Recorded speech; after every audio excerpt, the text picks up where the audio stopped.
Una vez, cuando nos dedicábamos a ir por los pueblos, a hacer teatro, fuimos a un pueblo, al Burgo, aquí en Málaga, en la plaza del pueblo, pues llegamos y vimos el escenario puesto y construimos pues el escenario toda la italiana, ¿no? Estaba la plaza del pueblo, una cuesta que bajaba con la iglesia y tal.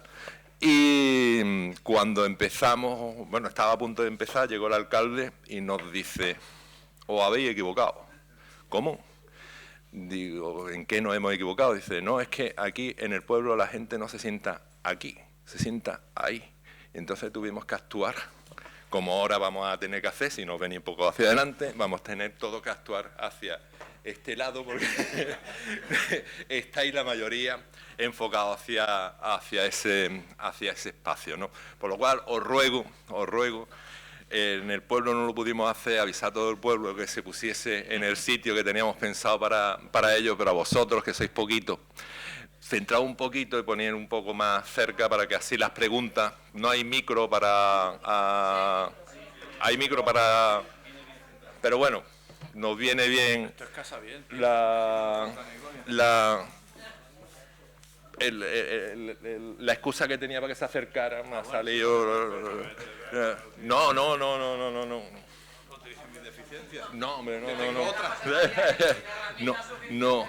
no, sí, incluso le hemos ofrecido las nuestras y eso, no, o sea que en definitiva me estaba echando yo mis culpas, ¿no? Muchas gracias por este público tan disciplinado con el coordinador de Málaga, ¿no? Bueno, pues comenzamos el coloquio con, bueno, ya David lo ha presentado Álvaro, y nos acompaña, pues, aunque la conozco desde hace muchísimo tiempo, pero el tiempo no pasa por mí sin olvidarme de los apellidos. Isabel Sánchez Ramos. Bueno, Isabel Sánchez es socia de nuestra asociación, y desde hace 2006, creo, ¿no? Desde el año 2006 pues ha trabajado en el departamento de las entonces Empresas Públicas de Gestión de Programas Culturales de la Consejería de Cultura, en el departamento de Patrocinio y Mecenazgo, ¿no? Y ahora está en el mismo departamento, creo, ¿no? En Industrias Culturales, sí. En Industrias Culturales, ahora Agencia de Instituciones Culturales de la Consejería de Cultura de la Junta de Andalucía, ¿no? Y José María Luna, que es el director del Museo Ruso aquí en Málaga, de la casa natal Picasso, que tiene su sede en la Plaza de la Merced, ¿no? Y también pues tiene responsabilidades en el Centro Pompidou, o el Museo Pompidou, que está en el Muelle 1 del puerto de Málaga, ¿no?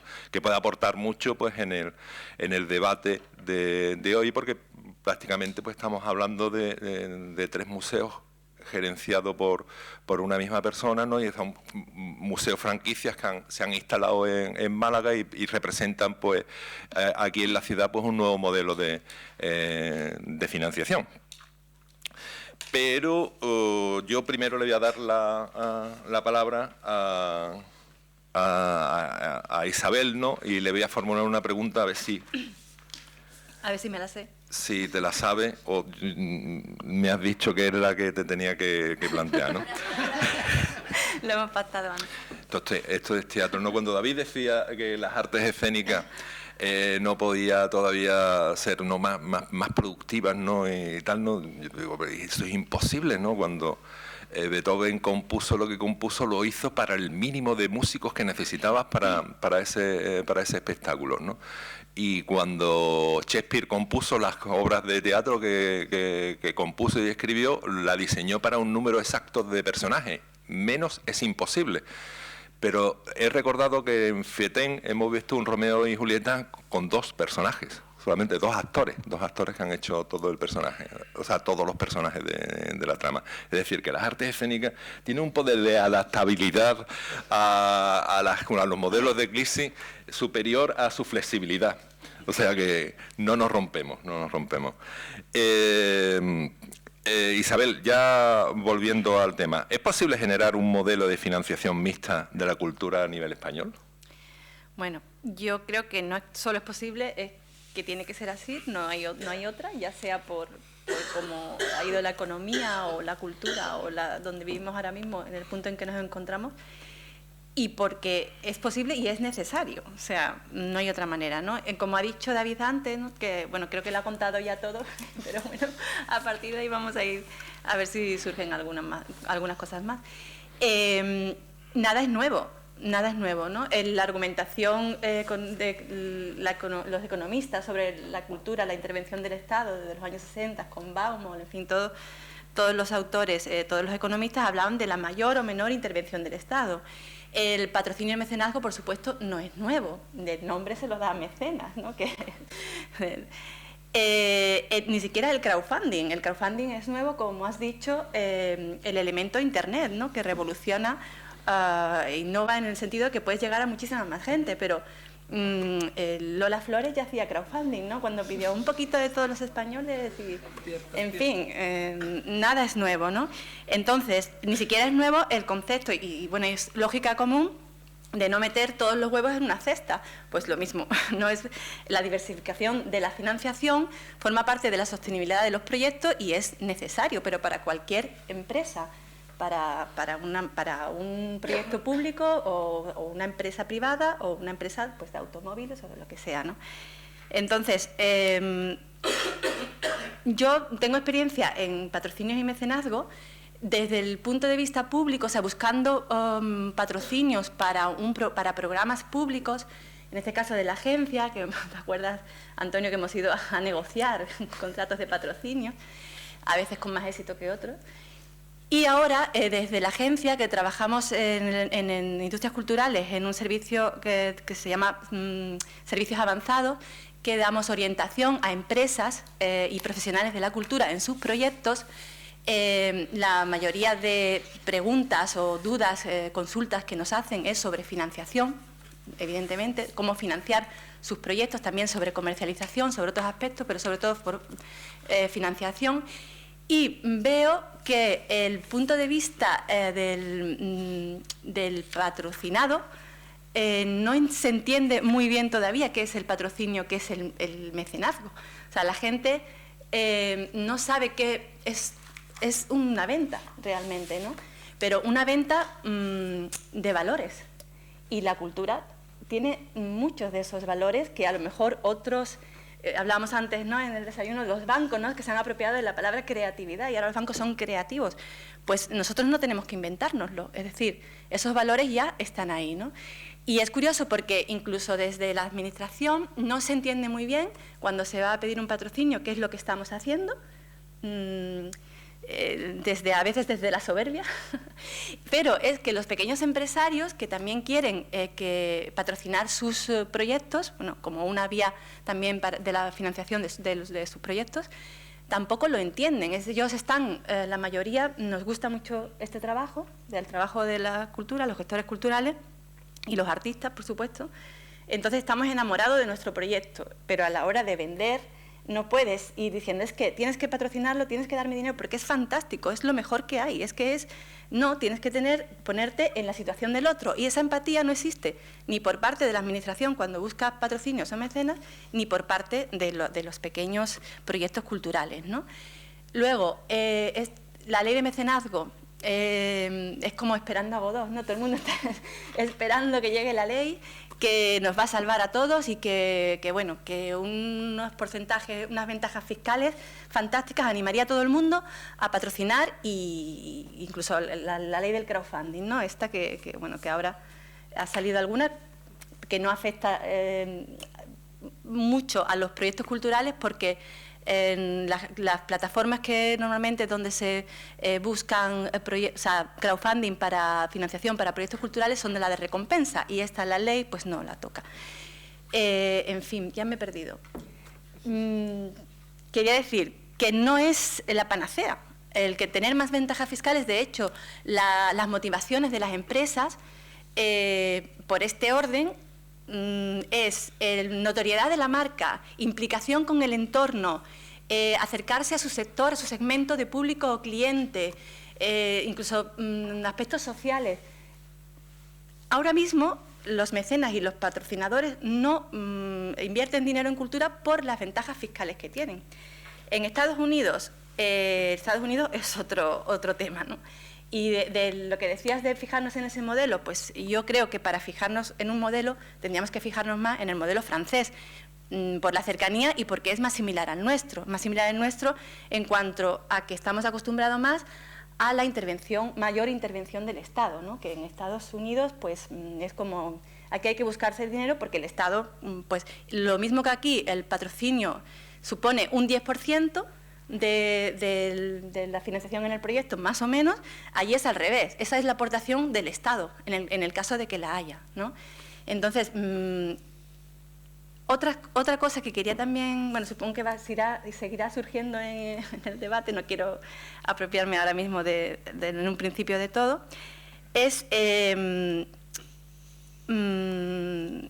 los mecenas, el crowdfunding, todas estas nuevas cosas que no son nuevas realmente, sino que es una versión de lo que ya existe, que antes lo hemos hablado también, ¿no? Que innovar no es solo inventarte algo de la nada, no es eso.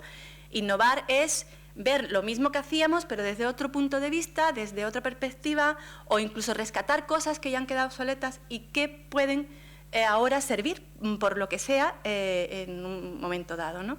Entonces, es importante coger cosas que nos aportan estas nuevas o rescatadas formas de financiación, como el crowdfunding. Ahí se venden unos valores que realmente han sido siempre los mismos del mecenazgo y el patrocinio. Primero, transparencia. O sea, tienes que generar una confianza, entonces tienes que ir con honestidad, transparencia. Luego se trata de crear una relación nueva. Hay mucha gente, yo me encuentro mucha gente que dice, no, nosotros no queremos patrocinios en especie, es que eso a mí no me soluciona nada. Es que aunque sea en especie, aunque sea muy poquito, tú estás ahí comenzando una relación, eso tienes que entenderlo.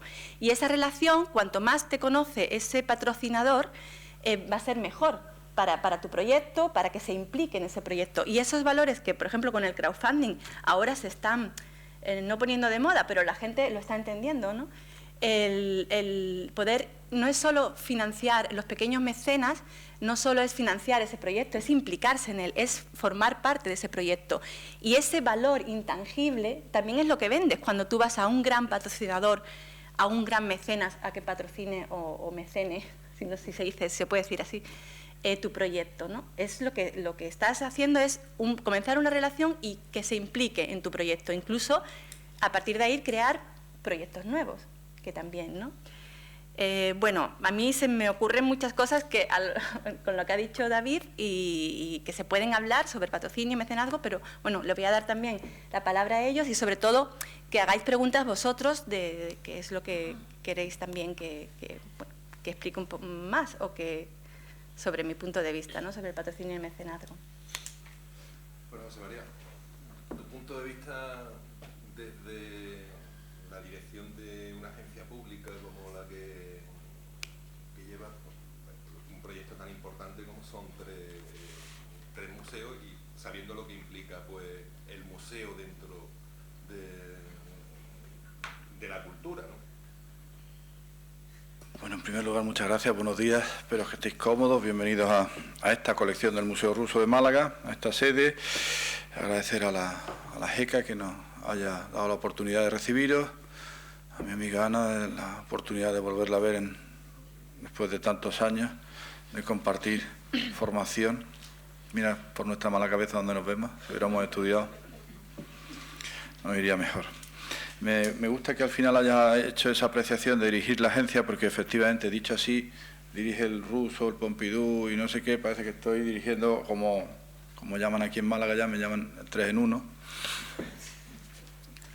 En realidad soy 3 por 1, que es una oferta mucho más económica. Y yo me considero la Santísima Trinidad, claro, como es natural, porque como dicen los psicólogos, si lo crees, lo creas, ¿vale? Entonces yo dirijo la agencia, que es un modelo de gestión por optimización de recursos y por economía de escala, porque en realidad no dirijo 3 museos, ni siquiera tengo 3 museos en la agencia. Tengo un museo que es el Museo Casa Natal, porque tengo una colección propia que desgraciadamente por las circunstancias actuales pues no se incrementa con toda la cabalidad y cantidad que me gustaría, pero se mueve y se trabaja con ella. Y en el Centre Pompidou, por definición, no es un museo, tiene un museo. El Centre Pompidou París, como saben, tiene el Museo Nacional de Arte Moderno de París, pero también tiene la Biblioteca André Malraux, tiene el IRCAN, tiene es otro concepto, es el nuevo concepto, bueno, el ya antiguo concepto de los franceses que citaba antes, y la colección del Museo Ruso pues tampoco tiene su propia colección, con lo cual, stricto sensu, no son museos, ni lo hemos defendido, ni lo hemos vendido. Lo que pasa es que es mucho más económico hablar de museos. Por eso soy el director de la agencia pública, que es una imposición legal de la Junta, porque la aula obliga a que los nuevos entes autónomos, de lo que eran antiguos organismos autónomos locales, se llamen agencias públicas.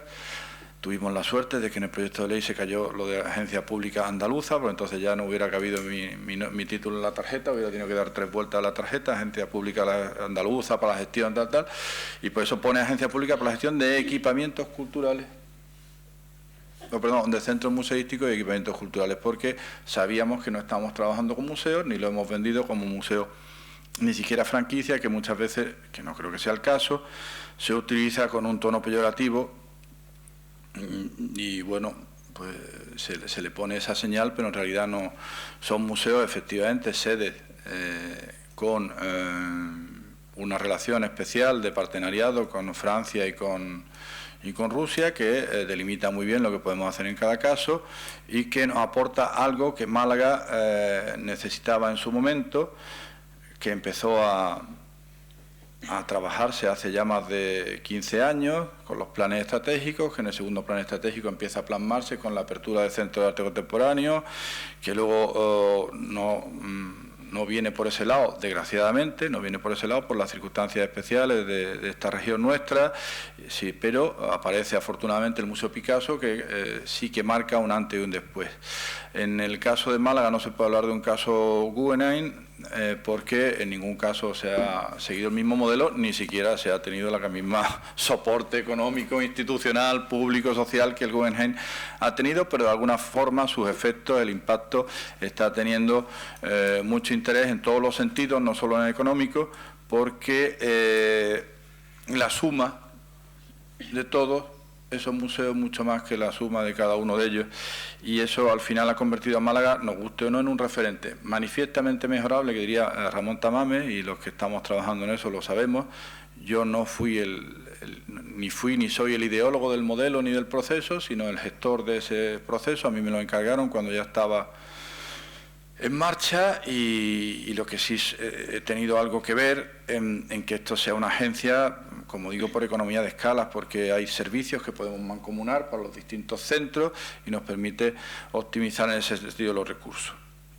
Yo, dicho esto, este pequeño preámbulo, he tenido la oportunidad, y de verdad disculparme porque tengo un grupo arriba de varias personas de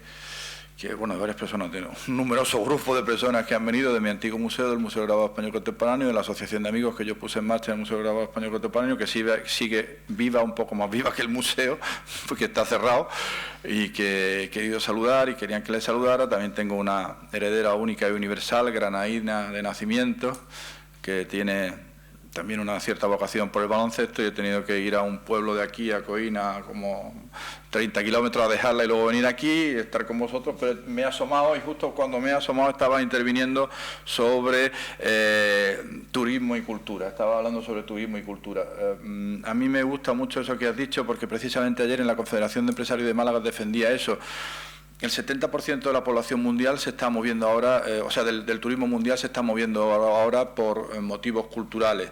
En España más de 19 millones de personas, entre españoles y foráneos, unos 12 millones españoles y 7 millones foráneos, se están moviendo también por el mundo de la cultura, con lo cual en una ciudad como Málaga, que todos conocemos o conocíamos, en la que nadie se paraba, porque yo además no soy de Málaga, sino que soy todavía peor, soy de Marbella, como he dicho antes, por el museo. Entonces todo el mundo venía hacia mi pueblo y nadie se quedaba en este aeropuerto magnífico, y de nada hubiera servido que hubiéramos tenido el AVE, porque todo el mundo hubiera seguido bajando con el AVE hasta aquí, yéndose hacia la Costa del Sol occidental o hacia la Costa del Sol oriental. Sin embargo, Málaga ha sabido reinventarse, y es mucho reinventarse, porque es una ciudad fea, absolutamente fea. Ninguno de los que hace 30 y tantos años vivíamos aquí, estudiábamos aquí, pudiéramos pensar que debajo de esa suciedad y de esa grisura, de esa negrura, aparecía lo que está apareciendo. Y que se convertiría en una ciudad en la que más de 3 millones de personas vienen al cabo de años, y 1 millón y pico pernoctan con un índice de pernoctación del 1,8. Me acuerdo yo cuando llegué a Granada en el año 2003 que la lucha era subir el índice de pernoctación del 0,85 al 1, y me vine en el 2009 y estaba ahí, y no sé cómo estará ahora, porque ahora estará incluso peor, porque la gente llegaba a Málaga, se iba a Granada en un día, volvía y no se quedaba. ¿Por qué? Pues porque eso supone unos flujos económicos de una importancia brutal para una ciudad como es Granada o para una ciudad como es Málaga. Pero eso no nos hace olvidar, los que estamos trabajando en esto, que lo que estamos trabajando es en cultura. Y por tanto hay que hacer de la necesidad virtud, porque, como decía Hobbes, primum vivere deinde filosofare. Entonces, en una situación, en un contexto como el actual, de una crisis tan aguda y tan larga y profunda, que ya cuando parecía que íbamos a salir, ahora dicen que no vamos a salir, que no sé qué, y que nos vamos a convertir en japoneses, lo cual ya me preocupa, lo de convertirme en japonés. Achicarme ahora los pies y achinarme los ojos y reducirme me va a complicar mucho la vida a mi edad.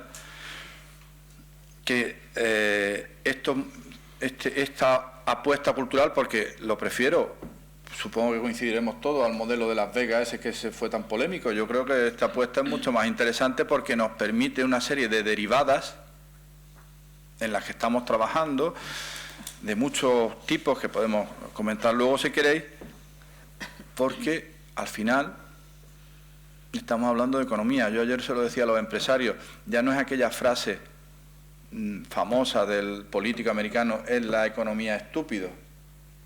En una sociedad globalizada en la que nos estamos derivando hacia el sector servicios, estamos hablando de que la potencia de las industrias culturales y creativas, la creación de contenido, va a ser el valor añadido más importante en el futuro, y no se me ocurre otra forma de dotar de valor añadido y creatividad a los proyectos si no es a través de la cultura, y a la cultura se llega por la educación, con lo cual es la cultura, estúpidos.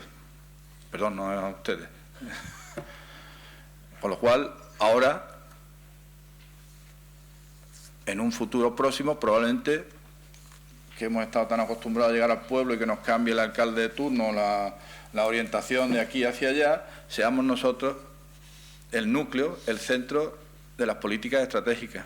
Y para eso hay que estar preparados y hay que conseguir la financiación.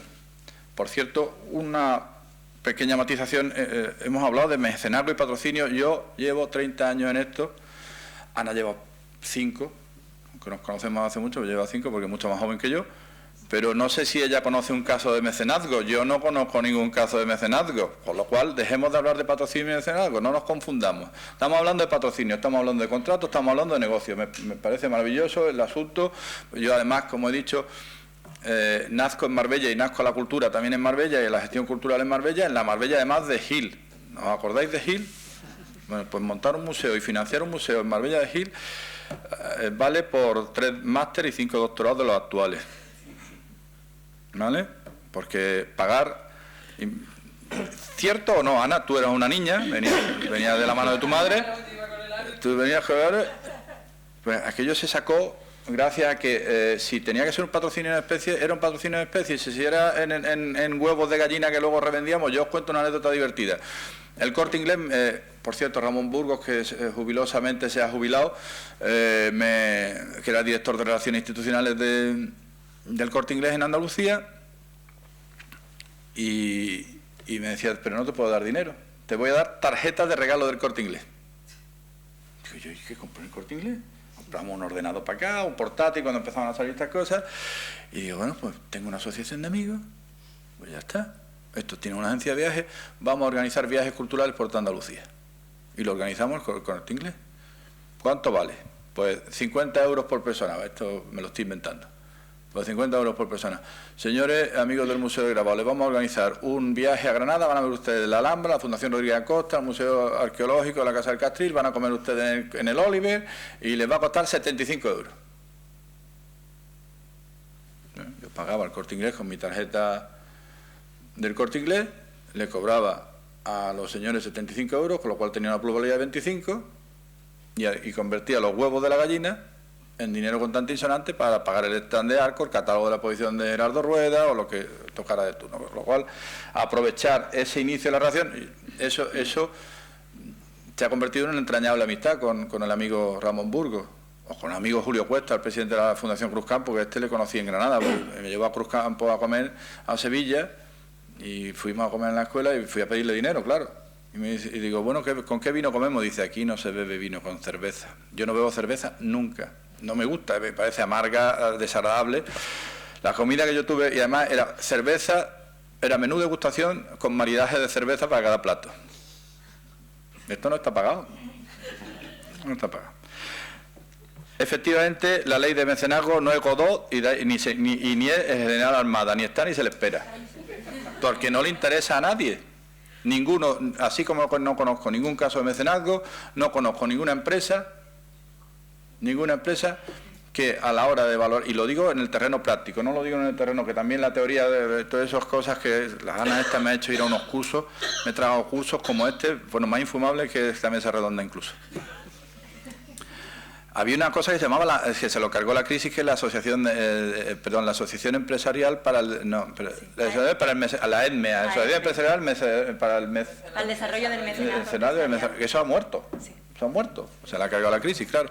Pues todos esos estudios de qué valora, no sé qué, no sé cuánto. Pues en el último capítulo, la ley fiscal, os cuento otra anécdota, mi alcalde está trabajando en todo el proyecto de la Málaga Cultural Innovadora y el plan este que el Ministerio nos ha dado de incentivos. A las empresas grandes va a ser muy difícil porque tienen otro tipo de beneficio y lo valoran. A las empresas pequeñas es tan farragoso el asunto, con lo cual se conseguirá, pero va a ser muy difícil. No hay panacea en el sentido de la ley. Los incentivos fiscales en el mundo europeo y sobre todo en el español no tienen ningún sentido por dos cosas. Una, la complejidad. Dos, no nos empeñemos, no somos anglosajones, ni lo vamos a hacer afortunadamente nunca. Entonces nuestros empresarios, aunque tengan dinero, no tienen esa mentalidad. Otra cosa que aprendí en esos cursos que me llevaba Ana es que nadie tiene la obligación de darnos dinero, por mucho dinero que tenga y por muy bueno que sea el proyecto, con lo cual no le escupáis a nadie en la cara cuando vayáis a pedirle dinero. O no hagáis como un amigo mío que es muy conocido en Málaga, que dirigía una entidad cultural y que decía, ¡buah! Es que no ha leído nunca, no sabe qué es Esperando a Godot. Pues no tiene que saberlo, porque es un tipo que se dedica a Pollo Arena, va de Pollo Arena, pide dinero y dice, ¿tú no has leído lo último de Vargas Llosa? Desgraciado. Y es un negocio, el tipo tiene que tener un retorno. Y ese es el otro gran problema, porque no tenemos eso que decía Isabel, la empatía. No nos ponemos en el lugar del tipo que está haciendo un negocio y que quiere darte el dinero para multiplicarlo. Y tú tienes que decirle, lo que me dijo también en otro, es que Ana me ha llevado muchos cursos. No sé por qué le tengo tanto cariño, porque es que me ha hecho pasar los más grandes. Yo creo que era un director general, ¿te acuerdas con Margarita? Estuve el otro día con Margarita. El director general del BBVA, no sé qué, nos dio un curso de patrocinio y decía, hacernos una propuesta, decía, hacer como el Padrino, hacernos una propuesta que no podamos rechazar, pero una propuesta que no podamos rechazar es, vamos a hacer esto, me vas a dar esto y te voy a dar tanto, que te va a suponer tanto, que voy a tener, eso no lo hemos hecho ninguno, ni yo, siendo la Santísima Trinidad de los museos de Málaga. Ni yo lo puedo hacer porque no tenemos tiempo, porque estamos sobresaturados, pero hay que jugar a la empatía, porque también el otro aspecto más importante que he olvidado citar, que valora un patrocinador, es la capacidad que el organizador tiene de llevar a término en las condiciones que le está diciendo el proyecto que le está vendiendo. La confianza. La confianza. Eso está muy arriba en la decisión de patrocinio. Y ya he hablado mucho, ¿no? Ahora ya, si queréis preguntar o si he dicho algún inconveniente, Ana, ¿me he portado muy mal?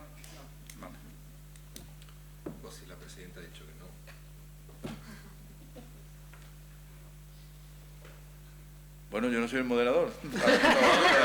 Hay un silencio ahí un poco. No estaba mirando alguna mirada, decía, quiero intervenir y tal. No hay ninguna... Bueno, venga. Que no he hablado en todo el día. Me parece, obviamente, muy interesante lo que voy a aprender de mis compañeros hoy. Y eso, si hubiera ido a los cursos de Anaya, se hubiera evitado esto.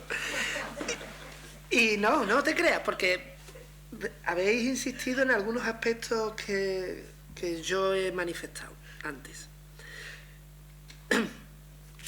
Tú decías antes que tenías que convencer, que teníamos que convencer a ese potencial. Bueno, primero, evidentemente no existe el mecenazgo. Ninguna fuente de financiación es neutral. Estoy harto de decirlo. Y siempre es una estrategia de comercialización. Unas veces quieres pesetas, otras veces euros, otras veces gallinas, otras veces visibilidad que te dé pesetas. Pero en definitiva siempre es un negocio, porque estamos hablando de dinero, estamos hablando de financiación, está sometido a la lógica del mercado. Bueno, yo os he visto en el Museo de Arte Moderno en Boston, que están todos los patrocinadores al entrar escritos, y abajo, patrocinador, $1 millón anónimo. Ese sí que es un mecenas. No. Ahí no está. No, pero para ti, porque no te interesa que tú lo sepas, pero al que se lo ha dado, bueno, eso sí. Lo sabe. Y él sabe por qué se lo ha dado y sabe tiene lo que espera sus intereses, que son perfectamente legítimos, y ya está. La cuestión es que... Eso no es del legitimado. Claro, la cuestión es que desde los poderes públicos se tiene que garantizar que esos intereses sean legítimos, que esos intereses sean transparentes y que esos intereses reviertan en la protección de lo que, si consideramos que es verdad, es que esos intereses reviertan en la protección de un bien que consideramos público, común y digno de conservar, que son los bienes culturales en este caso. La cuestión es cómo hacer eso, cómo hacer que en los pequeños proyectos, vamos a dejarnos de grandes proyectos, cómo vender nuestro proyecto al potencial inversor, vamos a dejarnos de mecenas ya, podemos hablar con franqueza, al potencial inversor, cómo convencerlo de que no va a ganar dinero directamente, va a ganar dinero después. Esas son las herramientas concretas y prácticas que debiéramos aprender los gestores culturales, porque yo a veces, yo no las tengo. Pero, oiga, señor inversor, usted ahora no va a ganar dinero, va a perder dinero, pero este dinero que usted está invirtiendo tiene una tasa de rédito de no sé cuánto, cuantificada, con sus indicadores culturales, sus indicadores cuantitativos y demás, va a tener rédito en esto, en esto y en esto, y al final le supondrá, evidentemente, un rédito económico, porque es una relación de comercio, una comercialización de un producto.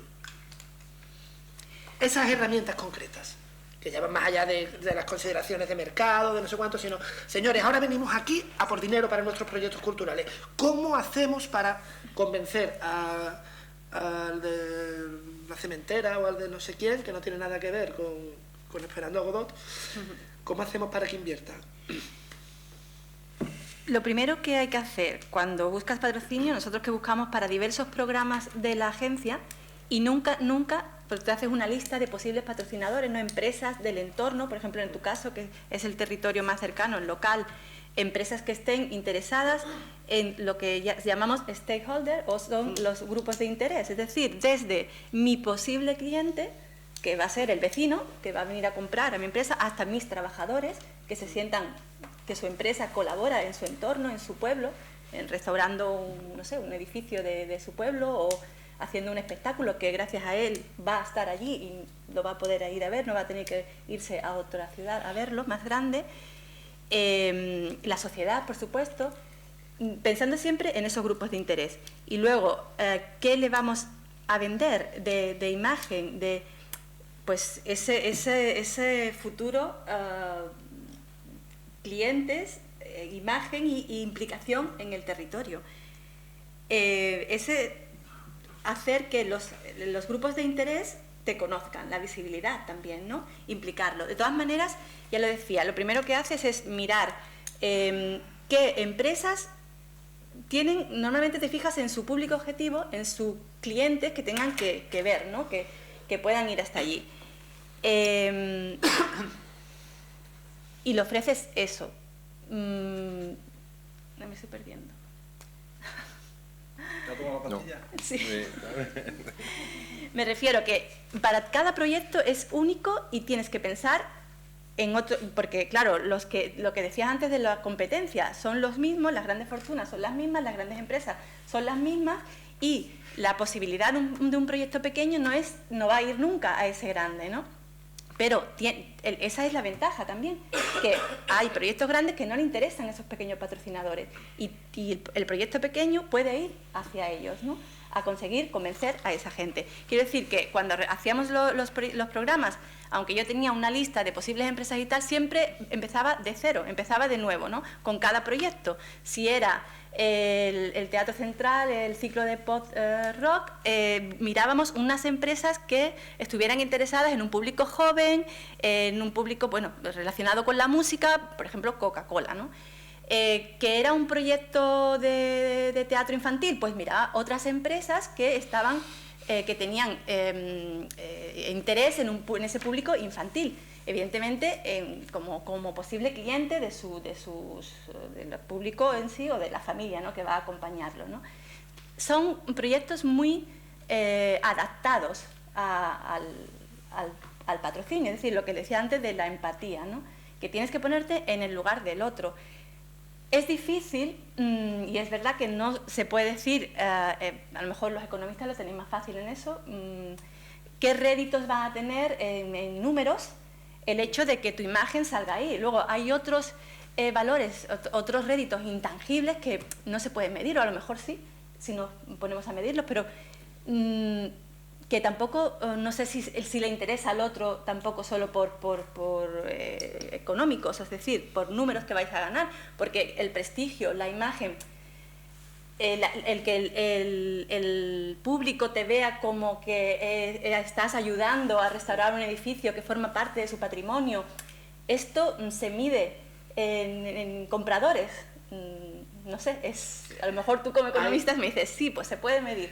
No sé si estoy pero son valores como que no es muy difícil. No sé si estoy muy de acuerdo con esto, pero sí es cierto que hay gente que considera que todo, absolutamente todo, es medible, todo es cuantificable, todo es trasladable al lenguaje numérico. Y hay muchos estudios sobre medir la felicidad, índices de felicidad. El 7, ¿cómo de feliz eres hoy? Sí. ¿Un 7? El patrocinio utiliza mucho esos valores, los sentimientos, ¿no?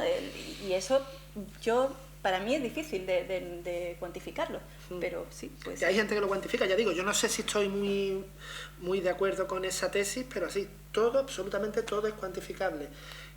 Y en el ámbito de la cultura también, o sea, que se puede cuantificar, bueno, y en el ámbito de la visibilidad, de los réditos que puede tener una empresa que sponsorice alguna actividad, que invierta, que se puede medir. Otra cosa es que hagamos con esos datos. Oiga, usted tiene 17 apariciones en medios, 23.000 visibilidad, o sea, puntos de visibilidad específicos, no sé, da igual el número que usemos, pero se puede cuantificar. Luego, ¿qué hacemos con esos números? ¿Para qué nos sirven esos números?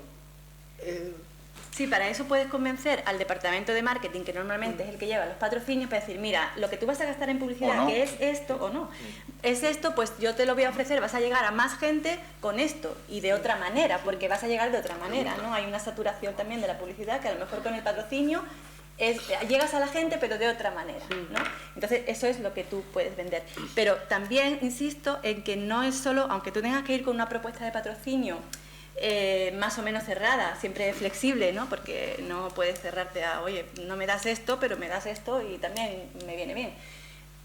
Aunque no tengas que ir con unos números, también es el hecho de empezar una relación y el hecho de poder implicarse en un proyecto, en ese y en futuros proyectos.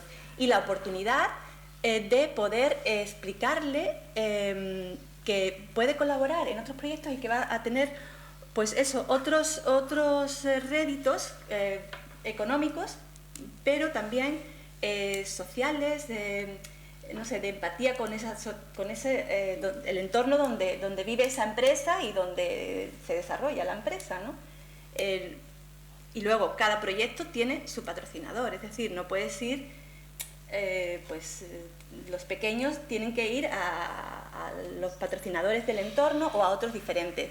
Y el crowdfunding, por ejemplo, no todo el mundo puede hacer crowdfunding, que ahora se dice a todo el mundo, no, pues hacemos una campaña de crowdfunding y no todos los proyectos, igual que no todos los proyectos son patrocinables, es decir, hay que ver también qué valores estás vendiendo tú y qué le puedes vender al otro. Es un trabajo comercial, totalmente, pero también que necesitas mucha creatividad, en el sentido de que tienes que tener mucha imaginación para captar lo que quiere el otro. Y luego los patrocinadores también son personas y tienen sus sentimientos. Y, por ejemplo, Persan hace patrocinio tiene una fundación y hace patrocinios para el empleo, ¿no? Sobre todo en grupos de la sociedad marginados, ¿no? O emigrantes, con más dificultad para entrar en lo que es el empleo. Sin embargo, el mundo del patrocinio y mecenazgo, que es de relaciones públicas y de entablar, o sea, de la RSC, ¿no? También, el director de Persan es un señor que le gusta un montón la música clásica. Pues si consigues llegar allí, ya te digo, los patrocinadores son personas. Puedes también, sí, claro, en el Festival Internacional de Música de Cámara Joaquín Taurina de Sevilla, una empresa que los patrocina, es una pequeña empresa con muchísimo del pueblo de Castilleja, que son Alfombras Baldomero, que el nombre parece, como yo cuando lo leí, me resulta muy divertido porque parece como así muy de pueblo, pero bueno, es una empresa que lleva 80 años trabajando en el sector y de mucho prestigio. Pues ellos están implicados en el festival porque aman también la música clásica e incluso participan con voluntarios, sus hijos se apuntan también como... ¿Sabes? Que hay que estar pendiente no solo de los réditos económicos que tú le vas a mostrar ahí, también depende a quién vayas. Claro, si vas al departamento de marketing, pues tendrás que venderle eso. Si consigues una entrevista con el director de Persan que le gusta la música clásica, a lo mejor tienes que apelar a otros valores que puedes aportar a ese proyecto, ¿no? Cada proyecto que vendes a un patrocinador es muy, muy específico, tanto hacia dónde te vas a dirigir y qué es lo que vas a vender, ¿no? Y encontrar esos valores comunes. Bueno, hay una intervención de José María y después damos palabra a los asistentes. Sí, bueno, Isabel ha dicho algo que yo iba a apuntar, y es que hay dos cosas. Una, los perfiles de los gestores ya son distintos, no deben ser personas especialistas en la cultura, ni siquiera personas especialistas en la economía, sino que tienen que, y eso ya lo sabemos, tienen que ser unas personas que tengan un mix un poco más completo que pueda permitirle adaptarse a las circunstancias, tener una visión estratégica y global. Y cuando yo hablaba de la empatía, no me refería solamente a la empatía en el sentido de ponernos en el lugar del otro, en el sentido economicista y mensurable de los datos, sino en el sentido también de saber cómo respiran, cómo toman decisiones, por qué las toman, a quién reportan, a quién no reportan, porque en el dar dinero el factor fundamental es el factor humano. Hay un aforismo en la captación de recursos que sabes, que conoces seguramente, que es gente dona a gente, porque al final son las personas las que toman la decisión. Unas veces el departamento de marketing, otras veces el presidente, otras veces, como sabes, los americanos le llaman a eso el MAN, the MAN, por el acróstico Money, Authority and Need, y que es el que hay que localizar. Y no nos engañemos, al final acaba en la economía y en las magnitudes que nos movemos, al final, porque claro, si tienes un proyecto internacional, global, europeo, al final acabas trabajando con Torta Inés Rosales en Castilla de la Cuesta, o Alfonso Embravar Romero, o Pollo Arenas, que hacíamos nosotros bromas, que era una empresa muy potente, o el supermercado Mascón aquí en Málaga, o el que sea, porque puede interesarte y porque es al que vas a tener acceso. Lo del crowdfunding, por cierto, yo estoy aquí hoy para desmontar cosas. El crowdfunding ha pasado una época maravillosa, ha estado precioso, pero en su mejor época no ha conseguido ni el 4% del flujo de movimiento de patrocinio. Es decir, que es una cifra irrelevante en la economía de la cultura en España, contando con cultura todas las industrias culturales y creativas, es decir, cine, música, no nuestros proyectitos de museitos, de bibliotequitas, de teatritos y de cosas así. Es decir, ni siquiera las películas a lo grande. El crowdfunding al final son 4%. No hay, esto es como la ley de mecenazgo, no hay fórmulas mágicas, y los que trabajamos en círculos pequeños pues sabemos que al final hay que tirar de eso, de un poco del olfato ese de perro callejero, y saber llegar un poco, porque no hay matemática tampoco. En Madrid a lo mejor hay algunos departamentos más potentes, pero al final cuando llega el tipo dice, pero si este tipo es igual que yo, o peor. No, que son... Y ya por último, y por no extenderme más, lo que tenemos que empezar es a conocernos mucho mejor a nosotros mismos. Conócete a ti mismo, decía el clásico, conocer qué tenemos entre manos, cuál es nuestro producto, mejorar el producto y sus valores añadidos, sus atributos que implícitamente se decía antes, y estudiar otras fórmulas de financiación. Los recursos propios de un proyecto no son solamente el patrocinio. La agencia que yo dirijo tiene un 60-40. Cuando yo llegué a la casa natal estábamos en un 3% de recursos propios. La casa natal en el año 2014 se fue al 38,7 de recursos propios. ¿Por qué? Pues porque cuando a mí me llaman alcalde para que me ocupe de la casa natal, me encuentro que no tengo dinero ni para pagar los sueldos, me quedaban 30.000 euros para actividades y me los quitan por un ajuste presupuestario porque era el momento álgido de la crisis, y entonces yo vengo a dirigir una casa en la que no tengo dinero para hacer cosas. Y entonces tenemos que buscar soluciones. Buscamos soluciones, cambiamos radicalmente el producto, el proyecto, su orientación, subimos la entrada. Soy un tipo cruel, lo reconozco, la subí además un 100%. Sí, un 100%. Valía 1 euro y la subimos a 2 euros. Eso fue portada del Diario Sur. Y fue llevado al pleno por la oposición. Ahora ha sido mucho más cruel. La he subido de 2 a 3. ¿Y sabéis qué está ocurriendo? Que tengo más visitantes y más ingresos. Sí. Porque no puedes vender una cosa a 1 euro, aunque sea la casa natal que tiene 100 metros cuadrados y una sala de exposición, no la puedes vender a 1 euro, le estás diciendo a la gente esto es una mierda. Perdón por el término técnico económico. Para que se entere. Y luego resulta que si yo había sido capaz de vender exposiciones por ahí, con el Museo de Grabado y con la Fundación Rodríguez Acosta, y eso me había servido para financiar, ¿cómo no iba a mover exposiciones por el mundo de Picasso? Nosotros hemos llegado a montar a Caja Murcia, le hemos vendido a Caja Murcia una exposición que se llamaba Ecos de Velázquez. Ecos de Velázquez. Incluso, lo confieso, fuimos todavía más atrevidos y le vendimos una que se llamaba Ecos de Miguel Ángel. Pues tenía un discurso muy serio y una obra muy seria, y hicimos un cataloguito muy bien y le sacamos el dinero a Caja Murcia. Claro, luego así se le fue a las cajas que se arruinaron todas. Pero estudiamos al cliente y le vendimos el producto. Es decir, no solo el patrocinio, hay muchas otras vertientes en las que puedes monetarizar. Nosotros hemos tenido el mes pasado 3 exposiciones de la casa natal en 3 continentes simultáneas: Asia, en Antalya, América en Chile y Bulgaria en Europa. Y eso nos supone un un importante ingreso económico, pero nos supone una gran proyección hacia afuera y una proyección hacia adentro, porque la casa natal no es el Museo Picasso. No podemos competir, ni lo pretendemos, ni queremos serlo. Lo hemos reconvertido.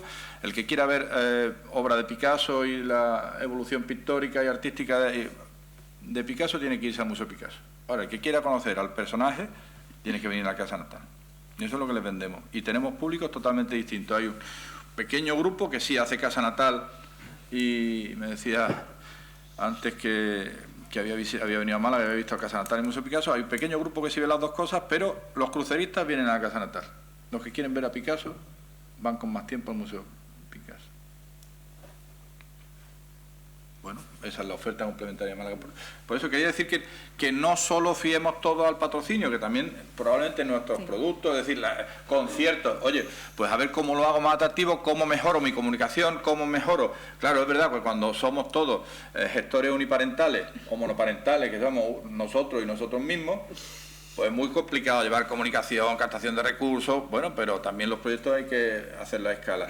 Pero si mejoro la comunicación, si mejoro la capacidad de venta, a lo mejor tengo más entradas vendidas, Ahora, por ejemplo, nosotros se nos está acusando, aquí esto es lo de siempre, esto nos pasa a todos, si cobra, porque cobra, y si tiene muchas entradas gratuitas, porque tiene muchas entradas gratuitas. Nadie que no pueda pagar una entrada va a dejar de poder visitar los 3 centros que yo dirijo. Si eres estudiante, es gratis, si eres jubilado tienes un 50%, y los jubilados, los pobrecitos míos, pagan justo por pecadores, porque me encerré en banda, porque resulta que vas a cualquier museo y seas jubilado o lo que sea, en Europa te cobran y te clavan. Y aquí llegaba un japonés rico, otro de Corea, otro de Brasil, y entraba gratis porque decía que era jubilado. Pero si tú no tienes, puedes entrar. Pero ahora, por ejemplo, en estos 2 nuevos proyectos la gente está viniendo mucho más malagueño, con lo cual está aprovechando el rebufo de la novedad y está aprovechando la gratuidad, porque como están aquí pueden venir por la tarde el domingo. Entonces dicen, no, es que tienen ustedes muy pocas entradas vendidas. Bueno, no se preocupe, es que somos el ayuntamiento y nosotros no podemos negociar con los cruceristas, con los turoperadores de los cruceros, como la Fundación Picasso, con el Museo Picasso, que puede decirle, a ti te hago el 20%, a ti el 30%. A mí los precios públicos de la agencia los aprueba el Pleno del Ayuntamiento de Málaga, previo informes, no sé cuándo, bueno, todo el lío que ya sabes, ¿no? Bueno, pues ya tenemos un precio para negociar con los turoperadores. Ya el año que viene empezarán a venir turoperadores y venderemos más entradas.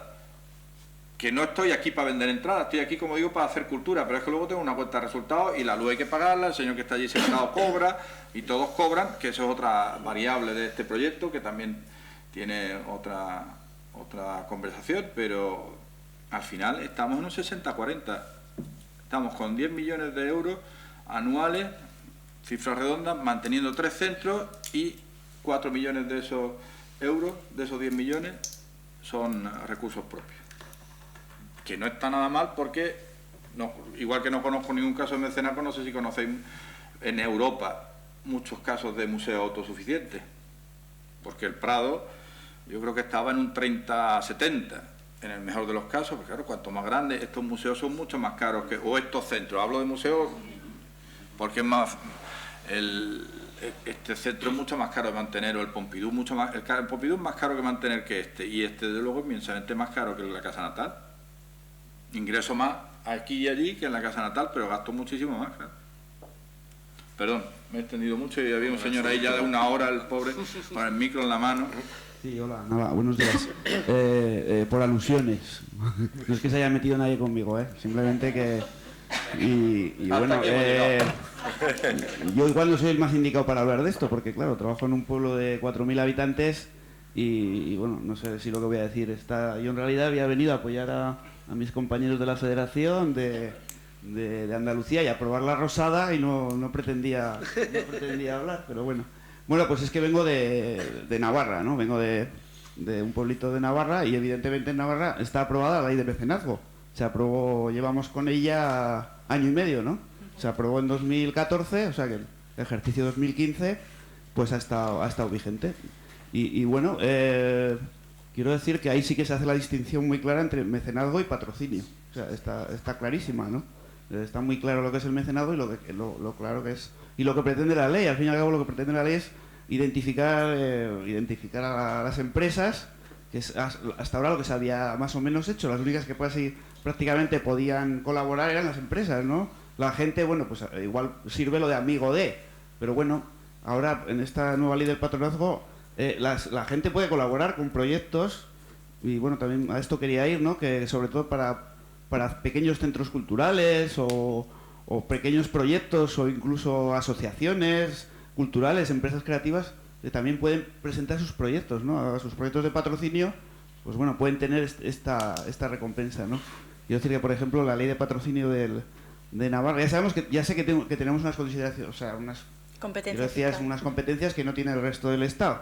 Eso está claro, y evidentemente en el resto se depende de una ley general, ¿no? No tanto de... Bueno, aunque igual se puede hacer algo a nivel de la comunidad, eso ya no lo sé, pero bueno, quiero decir que en este caso se da la posibilidad a las personas, a la gente individual, de que ellos pongan un dinero en un proyecto y tengan los 150 primeros euros tienes una desgravación del 80%. Quiero decir que está muy bien, ¿no? Y de hecho se están haciendo proyectos en Navarra, por ejemplo, me acuerdo de uno que han hecho ahora en Villava, José Vicente, que es vicepresidente de aquí de la Federación. en el que han participado 200 personas, han puesto dinero para hacer una zarzuela que ha llevado adelante una coral del pueblo, pero en la que ha participado la coral, los danzantes, incluso el alcalde, que está en un grupo de danzas, ha salido en la... O sea, quiero decir que poco a poco, y lo que se trata es un poco de... Y a esto voy también con un tema que es de candente actualidad, ¿no? Que es el tema de la participación. Al final, quiero decir que es lo que se trata también, de identificar... Ya digo que igual estoy hablando de cosas más pequeñas, ¿no? Pero me imagino que aquí habrá gente que trabaje en cosas más pequeñas, porque igual las grandes empresas ya sabemos que van a van a colaborar con proyectos más grandes. Igual con nosotros no, pero bueno, puedes identificar a tu territorio, con tu gente, e incluso ¿no? ellos hacerles partícipes de tu centro cultural, que está viendo muchos casos, el Cursal de Manresa, en el País Vasco también hay una serie de... Y bueno, al final lo que se trata también es que la cultura venga desde abajo, ¿no? Venga desde abajo y bueno, hacer partícipe a la gente, y esto es un buen sistema, es un buen método. Bueno, por alusiones, pero ya veis que no me he metido con nadie. Gracias. Es uno de los temas que me dejé atrás por la falta de tiempo, pero es precisamente el de los pequeños centros, los pequeños territorios y demás, y cómo el ciudadano, cómo la gente, así, siente propias las manifestaciones culturales. En lo que tú has dicho hay dos cuestiones. La primera, puede haber exenciones fiscales del 80% hasta los 200 euros, hasta los 250 o hasta los 100, da igual. La primera pregunta es, ¿el ciudadano participará de alguna estrategia de mecenazgo por la exención fiscal? Yo creo que la respuesta... O sea, que ese va a ser el hecho determinante. Los expertos me han dicho que no, y yo coincido con ellos, que no es el hecho determinante la exención fiscal, ni en lo grande ni en lo pequeño. O sea, ni en Telefónica o en Coca-Cola, ni en el ciudadano de a pie. Y en segundo lugar, ese ejemplo concreto que has puesto de 200 personas que han participado en un proyecto, no lo habrán hecho por la exención fiscal, lo han hecho porque sienten el proyecto suyo. Entonces, el truco estábamos diciendo, en que la gente, el ciudadano, sienta la manifestación cultural como propia. Y para eso, ¿qué es lo que hay que hacer? Anclarse en el suelo, en el territorio. En territorios pequeños, muy difícil hacer eso a lo grande, que también es posible, ¿verdad? Los imaginarios colectivos funcionan en la sociedad, en entornos globales, pero es mucho más fácil y más creativo para nuestra tarea, para nuestra labor, en los entornos pequeñitos. No, al final es verdad que la desgrabación, quiero decir que no es... Pero bueno, es como cuando te ponen... Hasta que no te ponen la multa, no cedes, sí, ¿no? Claro, sigues aparcando en la línea azul. Cuando te ponen la multa, escarmientas. Quiero decir que, bueno, que esa no es la idea, ¿no? Que tú colabores por la desgrabación. Pero bueno, al principio puede ayudar. Y luego ya una vez que te has identificado con algo, yo creo que lo harás más fácil, ¿no? Bueno.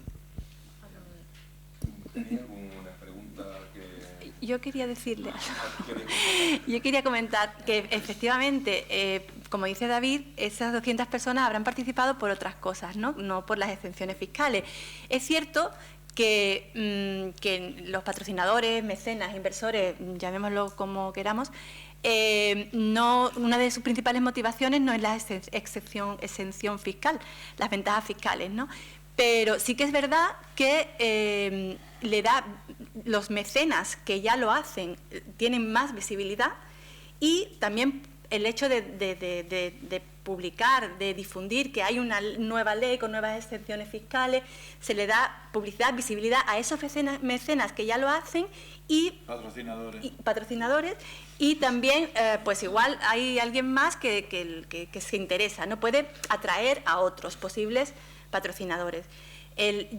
También la visibilidad del patrocinio y mecenazgo, de algo, bueno, la ley no ha salido, la nueva ley esta, pero oye, llevamos hablando de esto 3 años, y bueno, gracias a eso a lo mejor pues la gente lo ve. Por ejemplo, el crowdfunding no solo, efectivamente, es para proyectos pequeños, muy concretos, mueve muy poco dinero, pero está haciendo una labor magnífica de nuevos patrocinadores, de más gente que no lo conocía o no se interesaba y participa, y gente que nunca hubiera pensado en patrocinar, y luego pues esto, gente que quiere participar en implicación, la implicación de esos 200 que han llegado a participar y lo han hecho por proximidad, pues el crowdfunding lo está haciendo a una labor de cultura filantrópica entre gente pequeña, digamos una democratización a lo mejor de la filantropía, ¿no? Del ser patrocinador. Lo ves ahí como un señor con mucha pasta,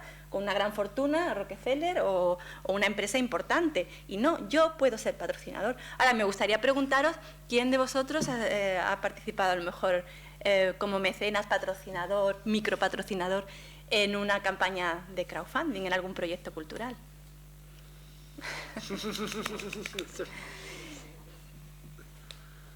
2 de 24. No, han salido, están saliendo. Sí, mano, muy bien, muy bien. Están saliendo, ha pedido el micro. La verdad es que, claro, aquí estamos... ¿Es encuesta o...? No, simplemente era porque muchas veces, claro, todo el mundo habla de que es que no patrocinan mi trabajo, no mi proyecto, pero tú realmente has patrocinado algo alguna vez. O sea, ¿por qué? ¿Qué te motiva a ti patrocinar algo, aunque sea con pequeña cantidad, ¿no? No te motiva la exención fiscal, que, bueno, en la reforma de esta que ha salido en enero, la reforma fiscal, han aumentado los porcentajes, ¿no? de ventajas fiscales, pero, bueno, para los proyectos culturales, ¿no? O hablando de la ley, ¿no? Teníamos un anteproyecto de ley en Andalucía que, bueno, dentro del tramo fiscal que tiene la Comunidad Autónoma de Andalucía, pero que era muy interesante, pues eso, por la visibilización de lo que es invertir en cultura, en proyectos de una sociedad más amplia, ¿no? Porque también estaba más dirigida al consumo, de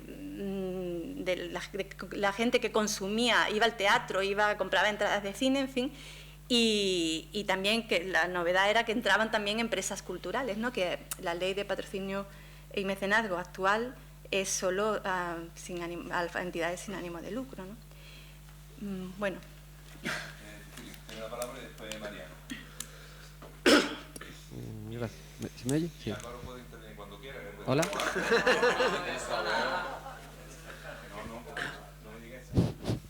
Sí. Hola. Bueno, como decía, mi nombre es Cecilio Rodríguez. Bueno, creo que muchos venís de fuera. Yo soy el director de una empresa de gestión cultural aquí en Málaga. Llevamos ya unos 12 años trabajando en el ámbito de la gestión cultural, sobre todo en el ámbito de gestión de exposiciones. Y por muchas alusiones te contesto, bueno, un poco, vamos a empezar hablamos de financiar la cultura, con lo cual, como bien ha planteado David, en una gran exposición que me parece muy clara, donde establece un diagnóstico muy sencillo y evidente de la situación actual, se plantea ahora el uso del patrocinio como elemento de financiación. Yo creo que, como José María Luna, que no es la panacea, ni lo será, y además será una fuente, en todo caso, menor y participativa, o sea, menor en cuanto a peso en la financiación global del proyecto. Partiendo de esa base, nos encontramos muchas piedras en el camino que hay que digamos, que quitar. Una de ellas, pues, empezando por la parte de lo que es la administración pública, independientemente de que salga la ley, las propias instituciones públicas, muchas de ellas no tienen capacidad de ni saben, ni quieren, ni pueden hacerlo. Eso, no sé, trabajo con muchísimas instituciones a nivel nacional. Tengo casos de éxitos, por ejemplo, de cuando existía la CAN, la Caja de Ahorro del Mediterráneo, nos patrocinó una exposición para la Diputación de Albacete, completa, ¿no? Una exposición, fueron unos 18.000 euros, así, y todos muy contentos, pero ni siquiera tenían herramientas. Nosotros buscábamos al patrocinador, pero ni siquiera la propia Diputación tenía herramientas para incorporarlo. Ni sabía ni podía. Quería porque, bueno, pues le venía dada esa financiación y podía hacerlo. Bueno, nosotros en esto yo creo que hay que realizar muchos cambios. Primero, la administración pública, desde luego, no tiene esas herramientas, con lo cual ya es difícil. Luego, no tiene todavía, si la empresa privada todavía no está preparada, profesionalizada para abordar esos temas, yo creo que la administración pública todavía menos, me atrevo a decirlo, y creo que es así. Porque, no sé, llevándolo a otros términos, a otros ámbitos, como puede ser el ámbito deportivo, donde puede existir un cierto paralelismo, o incluso a otros ámbitos, por ejemplo, digamos, más marketingiano, donde, como comentaba José María, la persona con la que hablas, pues no conoce no espera a Godot, pero habla sí conoce a Porter o conoce a Kotler, los reyes del marketing, y hablan ese lenguaje. Resulta que para un proyecto necesitas un plan de comunicación, que es lo que está pidiendo, pero eso ya lo sabemos, lo conocemos, ¿verdad? Yo creo que eso ahora mismo no es el problema.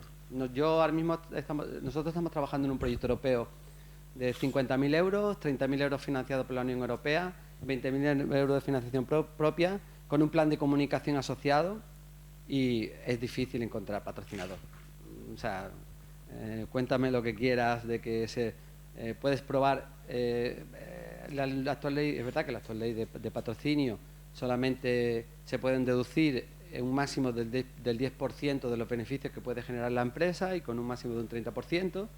Pero independientemente de eso, ahora mismo la situación es complicada y difícil. Pero bueno, independientemente de eso, podemos hablar del mismo lenguaje. ¿Qué ocurre? Que, pues como cualquier proyecto, no sé, en una planta industrial, que tenía en la cabeza el otro día, leí un artículo para un concentrado de zumo, pues invertían invertían 1 millón de euros en tecnología y 2 millones de euros en comercialización y marketing. Quizás hay que cambiar el chip y hay que empezar a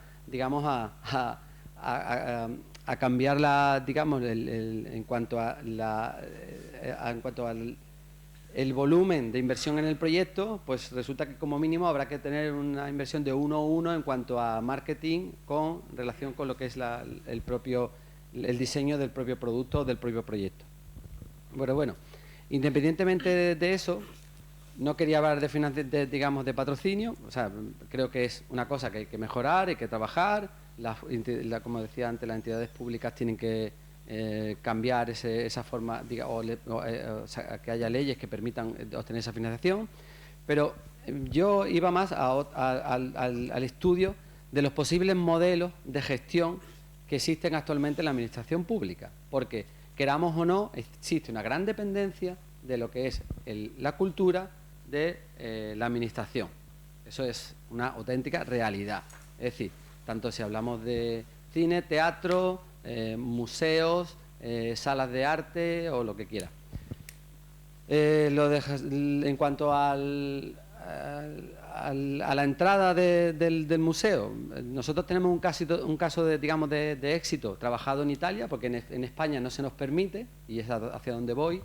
Por ejemplo, nosotros hemos trabajado en Pavía, en el sur de Italia, donde quizás es un modelo el modelo italiano que no se ha presentado aquí, se ha hablado del modelo americano, del modelo francés, el modelo italiano que se parece mucho más a nosotros en cuanto a que es un país receptor de turismo, como somos aquí, donde tienen un patrimonio que es el que, digamos, exponen y venden, si queréis, si me permitís, ¿no? Entonces, hay un castillo allí en Pavía en el que se le asegura una cierta, digamos, visita debido al turismo que recibe la ciudad. Entonces se nos planteó una colaboración en el que nosotros íbamos con una exposición, de la misma manera que trabaja la Casa Natal. Nosotros íbamos a riesgo, íbamos a taquilla. Nosotros cobrábamos más que la Casa Natal, cobramos desde 4 a 8 euros, entrada reducida a 4 hasta los 8 euros, pero que yo creo que es necesario. Es decir, yo creo que eso repercute en la calidad de los proyectos, en el sentido que si no hay nadie que esté dispuesto a pagar 4 euros por un fin de semana con una entrada reducida, mira, eso te cuesta una Coca-Cola allí. Entonces, eso te asegura, por otro lado, que hay una cierta calidad en la programación, porque podemos hacerlo gratuito y tener una palabra tecnológica, una mierda, en cuanto a programación. Entonces, para mí la gratuidad creo que no es el modelo. Desde luego, creo que al final lo que estamos buscando son fuentes de ingresos. ¿Dónde buscamos la fuente de ingresos? Pues la taquilla es una de ellos. Yo lo que quizás reivindico desde el punto de vista de gestor cultural o de profesional del sector son modelos de gestión público-privado que nos permitan trabajar, porque, aunque le comentaba a David, las entidades públicas no tienen recursos, no es verdad, no tienen recursos monetarios, pero sí tienen recursos, porque para mí esto es un recurso. Y que yo pueda hacer uso de este recurso podría repercutir en un retorno que no tengo. Pero ¿qué pasa? Que las colaboraciones público-privadas son complicadas. A mí me parece un caso de éxito, por ejemplo, la térmica, que está trabajando ahora, digamos, en este año, le comentaba también a David.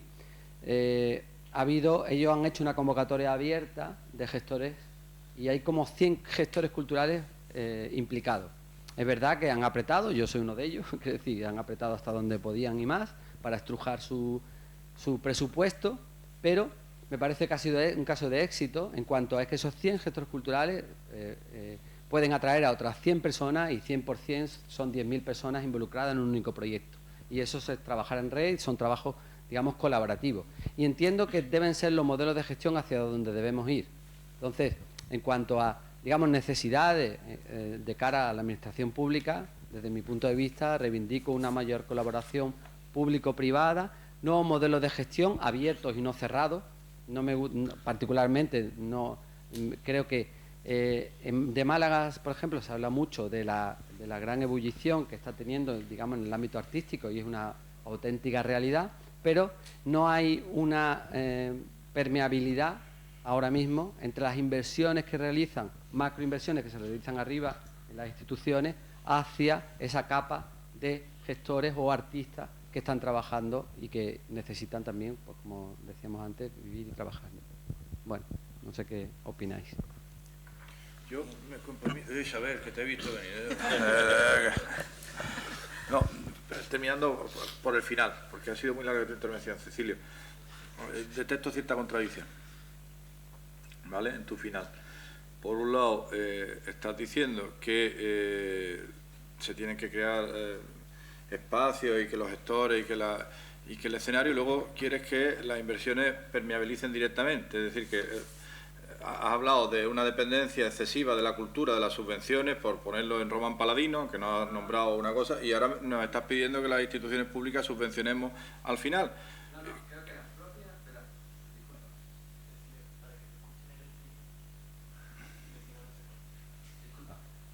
¿El streaming? ¿Tenemos streaming? Sí, cuidado con lo que dices. Que no nos falta nada.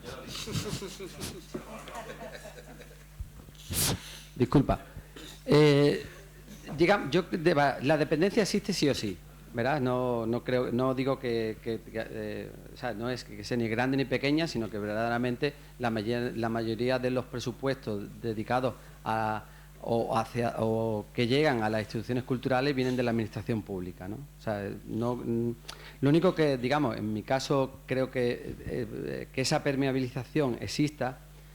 Va por un lado por el hecho de que haya una mayor colaboración en las instituciones público-privadas, que no van a repercutir únicamente en el gasto de esos presupuestos, sino que además se pueden buscar fórmulas más imaginativas para que haya un retorno de esa inversión.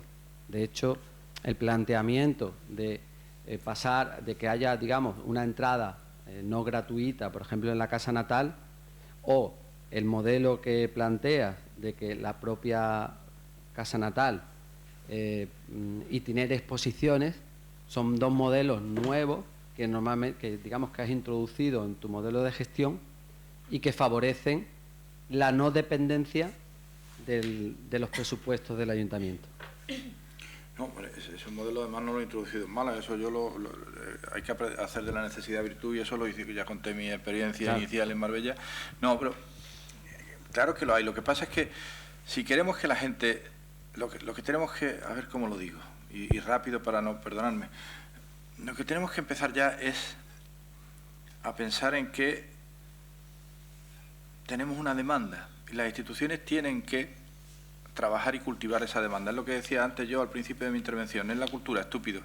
Y eso sí es responsabilidad de todas las instituciones y de las administraciones públicas. Mejorar nuestros procesos de educación, que esa es la gran asignatura pendiente de esta sociedad, la gran y triste asignatura pendiente de esta sociedad. Y si mejoramos esa asignatura y la aprobamos y tenemos unos modelos de educación. El otro día hablaba ayer estuve, como digo, en un foro de empresarios y decía el presidente de la CEA, tenemos las generaciones mejor formadas de todos los tiempos, pero probablemente peor educadas. Y no me refiero a la educación en urbanidad y buenas costumbres, sino en el sentido amplio y extenso. Es decir, están cualificados, están muy sobrecualificados en muchos casos, en procesos prácticos, tecnológicos, pero probablemente en procesos mentales de adaptación al medio, que al fin y al cabo es lo que, según Darwin, te facilita la supervivencia. No lo estamos teniendo. Entonces, cuando superemos esa asignatura de educación y tengamos un público más culto, entonces podremos tener, porque es que queremos estirar un mercado con una oferta para una demanda muy corta, una oferta sobredimensionada y que al final, como tenemos una oferta sobredimensionada, es decir, tenemos una pirámide inversa, tenemos más gente que produce contenido de la que nos demanda ese tipo de contenido. Entonces eso lo tiene que sostener al final la subvención pública. Eso no es un modelo sostenible ni viable. Tenemos que trabajar de alguna manera, pues en eso todos los centros estamos haciéndolo, porque ahora yo tengo unos chavales ahí, tengo 2 talleres llenos de niños que están haciendo pues cosas de mediación y esa es nuestra esperanza futura. Por eso todos trabajamos con los más pequeños, con sectores desfavorecidos, que sabéis que también nosotros aquí con la ayuda de la Caixa hemos puesto en marcha, fuimos los pioneros, empujados por la Caixa, que fue la que en medio de la crisis nos dijo: vamos a patrocinar, pero queremos proyectos de sesgo social, culturales, pero con un sesgo social. Y nosotros fuimos pioneros, la Casa Natal me refiero, luego ya han firmado Picasso, Thyssen y todo lo demás, están haciendo proyectos con población de riesgo de exclusión social. Cuando tengamos una base de verdad sólida y cierta para esta oferta cultural tan amplia y tan de buena calidad, entonces quizás se nos quiten los problemas, pero las administraciones públicas están, yo creo que incluso en algunos casos, y no voy a citar, que podíamos comentarlo, sectores y segmentos en los que la caída por la crisis de las subvenciones públicas o semipúblicas, llámese cajas de ahorro o empresas públicas, ha hecho que esos sectores se derrumbaran y están empezando a hacer como reconduciendo su producto, reformando su producto y adaptándolo a la demanda. ¿Ese producto es mejor que el anterior o peor? Probablemente sea peor en calidad, pero más adaptado a la demanda en principio y por tanto más sostenible económicamente. Es que no nos engañemos, es que tenemos una pirámide inversa, tenemos menos demanda de la oferta que estamos creando. Y eso, y perdona por meterme en tu terreno, que no es el mío, que es el de la economía y eso, y corrígeme si me equivoco, pero yo creo que eso forma parte del problema, no solo la implicación o no, o la mejor formación de los gestores o de los empresarios para patrocinar. Perdón, me he extendido mucho, Isabel, que te he robado la palabra. No, yo quería decir que yo no he dicho nunca que sea fácil conseguir patrocinio, es muy difícil. Y lo que he dicho, la labor del fundraiser es una labor comercial y la mayoría de veces tienes no, pero sí, día no. O sea, no. Pero creo, no es fácil, y también lo que has dicho sí, hay otras cosas, no lo hemos hablado aquí, pero por supuesto, el patrocinio es una pequeña cantidad, o sea, proporcionalmente una pequeña parte de lo que es esa financiación. Hemos dicho de diversificarla y, por supuesto, hay que inventar cosas, nuevas formas para conseguir ese dinero. Si las artes escénicas, por ejemplo, como decía Baumol, no son productivas porque un trabajo intensivo y, en fin, de estas cosas que los economistas saben, pues hagamos otras cosas que puedan dar dinero, financiar ese proyecto. También, muchas veces, en cultura hemos sido muy exquisitos, es decir, poner... pues hacer merchandising de un producto cultural, la tienda del museo. La tienda del museo es fantástica. Hay muchos museos que te hacen entrar antes por la tienda, antes que llegar a su museo, o antes por la cafetería. Pues esas cosas lo puedes ver como prostituirte culturalmente, o son maneras de sacar rendimiento a ese proyecto, a esa oferta cultural, ¿no? Que, en fin, hay esas otras maneras que no hemos visto aquí. Nos hemos centrado más en patrocinio y mecenazgo, pero por supuesto no vamos a poner todos los huevos de la cesta en el patrocinio porque no es fácil. Y más, se ha querido tirar del mecenazgo y patrocinio en un momento de crisis en que las empresas también están en crisis. Es decir, las empresas han tenido que despedir a trabajadores, han tenido que cerrar, y le estamos pidiendo que invierta sus beneficios. ¿Qué beneficios? Si ellas también están en crisis, ¿no? En proyectos culturales.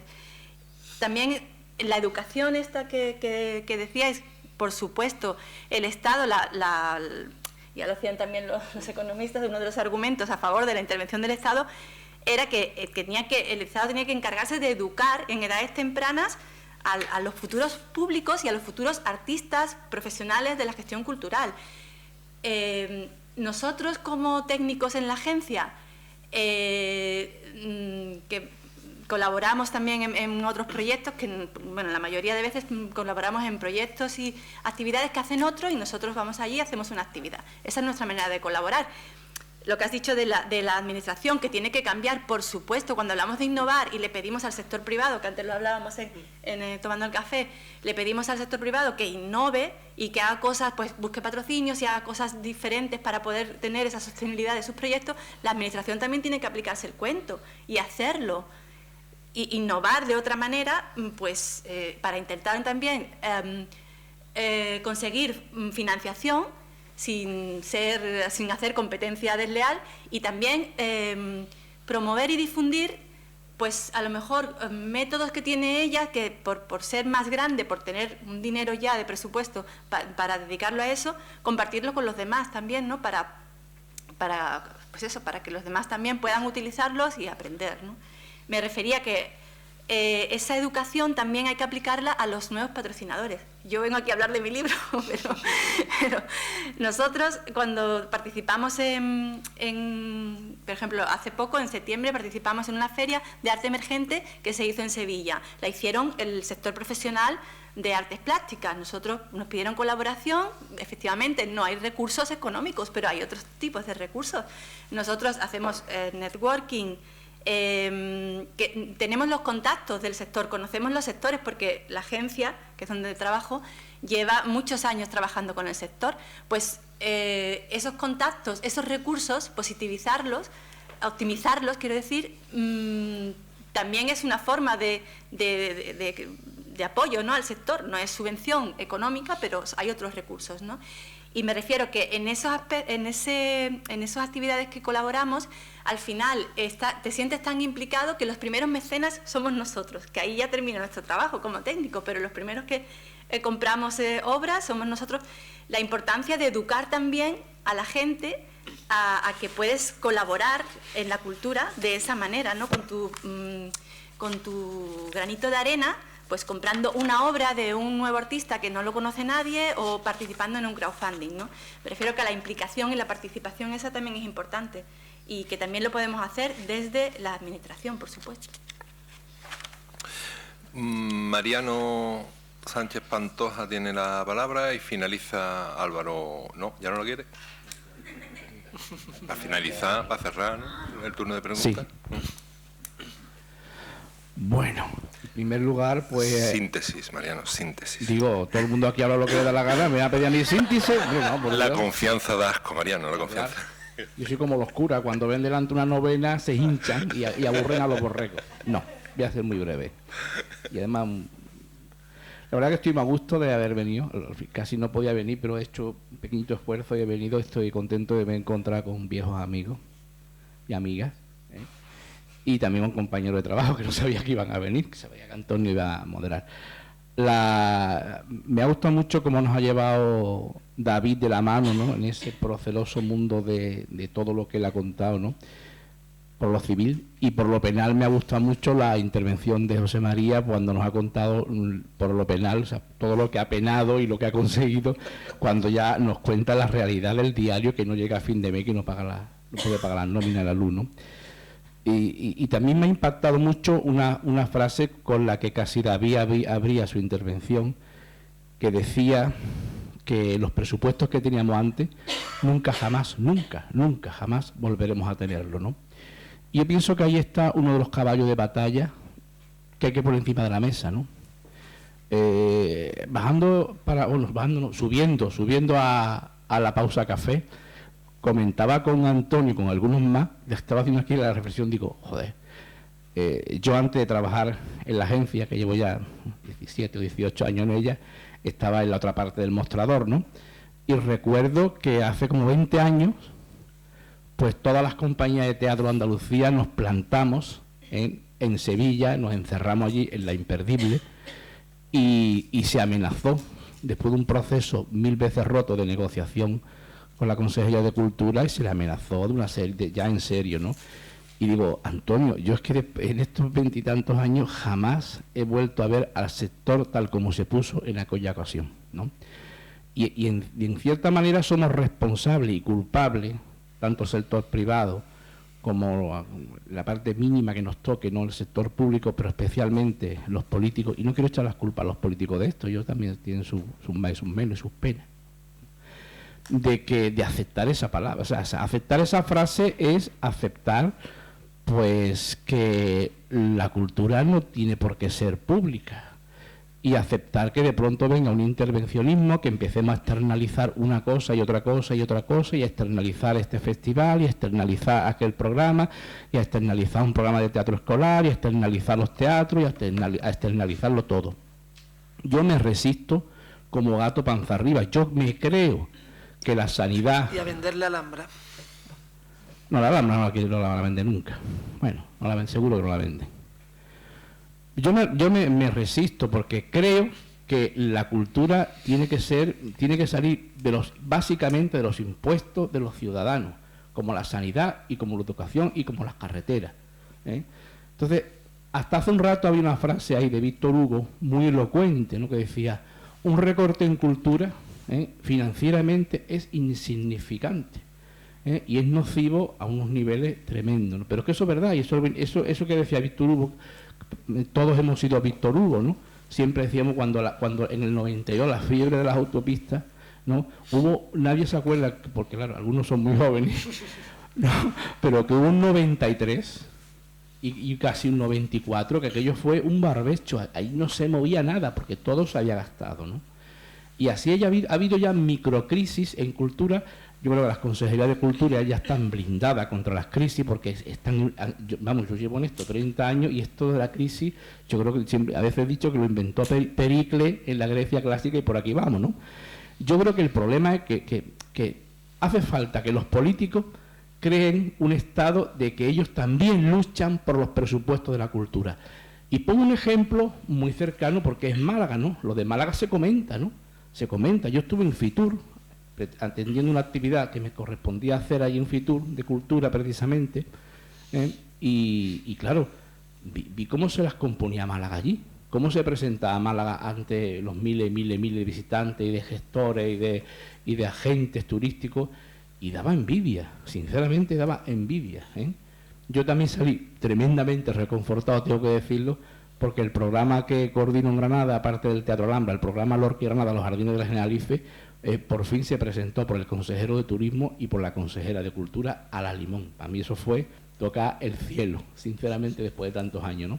Pero creo que los políticos son los primeros que se tienen que creer que sus presupuestos tienen que subir, y que sus presidentes o presidentas del gobierno, sus alcaldes o sus presidentes de diputación tienen que apostar por la cultura. Y si apostar por la cultura, una décima en un presupuesto anual, es en detrimento de otro área, pues tendrá que ser, porque no vamos a estar siempre haciendo carreteras y siempre haciendo polideportivos y siempre haciendo... ¿Y por qué se hacen colegios? ¿Por qué se abren aulas? ¿Por qué se cierran aulas de estas que le llaman caracolas? Porque los padres se encajan en la delegación del gobierno a dar coñazo allí, ¿eh? Entonces nosotros tenemos una parte. ¿Con qué nos estamos contentando la gente de la cultura? Pues que 2 o 3 colegas histriónicos, cuando se entregan los Goya o se entregan los Max, hagan la gracieta de turno, ¿no?, contra el político de turno. Como nos conformamos con eso, pues así nos va, ¿no? Esto como introducción, pero lo siguiente va a ser muy corto. Lo siguiente es que después... de la filosofía en 17 volúmenes por Mariano. Lo siguiente es que dentro de la administración pública, alguien lo ha dicho por ahí, lo ha dicho varias veces, no todo es financiable, no todo, evidentemente. Hay que hacer una selección muy, muy dura y muy crítica de lo que se quiere financiar, y presentar, evidentemente, un plan totalmente rentable, viable, optimizable, en línea a lo que decía antes, cuando te sientes con el director general del BBV. Claro, es que él quiere, le puede importar la música. Mire usted, a mí no me importa 3 ramos lo que a usted le guste o no la música, como si le gusta el billar. A mí me interesa que su entidad esté aquí, y entonces le quiero convencer que si usted nos da un dinero o especie... Bueno, a mí mis compañeros se rieron hace 2 o 3 años porque una empresa de Granada que nos pone el agua, los botellines de agua, 40 noches en el Generalife por miles. Pues yo me ahorro 2.000 euros. Fijaros, ¿no? Y la vas a poner en el cartel, digo, sí, en un rincón chiquitito y nada más que en este soporte. Porque cualquier patrocinio de eso es fundamental, ¿no? Hay otros mucho más grandes, ¿no? Pero pienso que todos los proyectos no son financiables. Tiene que ser una administración local, provincial o autonómica, tiene que seleccionar muy bien en dónde realmente va a poner toda la carne en el asador. Y después, evidentemente, la gestión esa la tienen que desarrollar personas que creen confianza al que vamos a pedir el patrocinio. Eso también es fundamental, porque es que y contarle muy bien y sin que no le deje ninguna duda en el aire, ¿no? Y poco más. Yo creo que poco más quería decir. Ha sido una reflexión. No vamos, si quiere hacer algún comentario, por supuesto, lo agradezco, ¿no? Pero ha sido una reflexión. Gracias por tu esfuerzo en la síntesis. ¿Queréis intervenir alguno de...? Rápidamente, y por crear polémica solamente y contestar a Mariano. La cultura no tiene que ser solo pública. La cultura no tiene que ser solo pública. Ese es el error. La cultura tiene que ser de los ciudadanos. Y los ciudadanos tienen una forma de participación que es la política, la pública, las elecciones, pero los ciudadanos no podemos abdicar. Pagamos nuestros impuestos, también es verdad, pero somos consumidores y creadores, somos creadores y consumidores de cultura y, por tanto, tenemos que también tener nuestra responsabilidad en la demanda. Y en esa línea, lo que hablaba con Cecilio, pagarla. Es decir, estamos pagando con impuestos, pero no podemos... el Estado tiene que intervenir en lo que tiene que intervenir y de la manera que tiene que intervenir, pero no solo, porque entonces al final solo estamos en manos del Estado. José María, un inciso. Sí. El tema de los pagos a los museos, a los espectáculos, a todo lo que sea. Yo soy un defensor absoluto y me parece que nuestros museos maravillosos están a unos niveles de entrada absolutamente ridículos. Y yo soy partidario de que se haya una tarifa de que el menor, el manciano, el no sé qué, el colectivo tenga descuento. Pero que después hay aquí o sea, en la Alhambra se paga, ¿no? Una buena tarifa. Y te pierdes por el Palacio de Carlos V y de pronto encuentras un preciosísimo museo de Bellas Artes que no es gratis entrar. Ya, pero es gratis. Esas contradicciones no son de recibo. Los telespectadores no se están enterando de lo que están diciendo de los termícolas. Ni lo que dices tú, pero lo tienes encendido. Ni lo que digo yo tampoco. ¿Tú ibas a contestar, ibas a decir algo más, José María o Isabel, sobre... Bueno, no, iba a decirte intervenido que... e interrumpido el discurso, pues... No, y lo último, y perdón Isabel, era, por supuesto, no todo es financiable. Entonces, lo que no es financiable hay que distinguir si interesa o no. Porque para lo que no es financiable por las empresas privadas, a lo mejor sí que está el sector público, porque es de interés público, por encima de su demanda. No sé si se me escucha. Por encima de que tenga una demanda más o menos marginal, hay cuestiones que el Estado, es decir, nosotros, porque el Estado somos nosotros, debe mantener. Para eso existe el sector público. Ahora, lo que no sea financiable porque no tiene demanda, no se financie. Si no es necesario ni vital, ¿por qué vamos a financiar? Por mantener un sector, por mantener un... Y lo estamos viviendo, hemos vivido muchos años con, perdón por la visión economicista, pero hemos vivido muchos años en los que se han desmantelado muchos sectores y no culturales, con mucho dolor y mucho sufrimiento, porque la estructura general iba variando hacia otro sentido. Entonces, ¿por qué mantener cosas que no son financiables porque no tienen interés o porque no tienen demanda? Lo que no tenga un interés y no tenga una demanda, fuera, se limpia y se adapta. Se financia lo que tiene un interés vital para el Estado, para los ciudadanos, o se lleva al sector privado lo que tiene un interés por su propia demanda. Me parece a mí, ¿eh? Sí. Me parece.